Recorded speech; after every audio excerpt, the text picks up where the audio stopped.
खुश आमदीद। आप देख रहे हैं उर्दू एक्सप्रेस 87, जहां हर कहानी में है सबक और हर लम्हे में है मज़ा।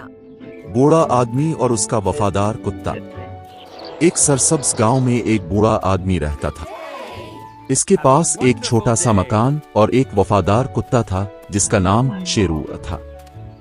गांव के सब लोग बूढ़े आदमी को इज्जत देते थे क्योंकि वो हमेशा दूसरों की मदद करता था।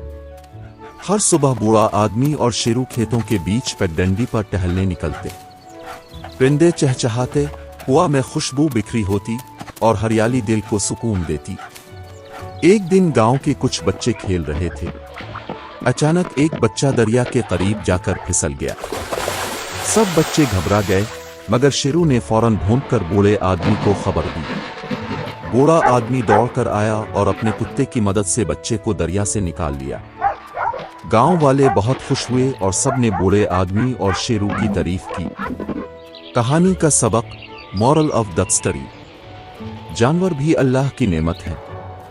अगर हम उनसे मोहब्बत करें तो वो हमारे सबसे वफादार दोस्त और मददगार साबित होते हैं। अगर आपको ये कहानी पसंद आई हो तो वीडियो को लाइक करें, दोस्तों के साथ शेयर करें और उर्दू एक्सप्रेस 87 को सब्सक्राइब करना न भूलें।